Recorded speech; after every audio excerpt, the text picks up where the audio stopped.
Sabuna wonke wasikhipha emakhaya sakwazi ukulala endodeni nasentombini sakwazi ukuthi ngithenga amanapukeni. Uyazi sabulawa yini?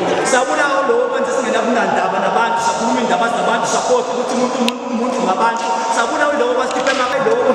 Sabula lo wasikhipha emakhaya sabuya sesazi ukuthi umuntu ngamkhutha ngesibhamu into yakhe. Sabuya sesazi ukuthi umuntu wesifazane uyadlenguleka umsabise ngombese angatsheli umuntu webantu. Uyazi sabulawa yini? Sabuna lo wasikhipha emakhaya sabuya sesazi ukuthi abortion isemthethweni ngamlahla umuntu ebridge sesigqokojini under the bridge hayibo sabuya sesazi ukuthi there's a difference between vodka negin. Sabulawa yini? Sabula lo wasikhipha emakhaya sabuya sesazi ukuthi kuyayeka esikoleni sagcina sesazi so sikhotheni sabasasengeni izibonzo zasematshwaleni. Yazi sabulawa yini? Mina ngimthola phakathi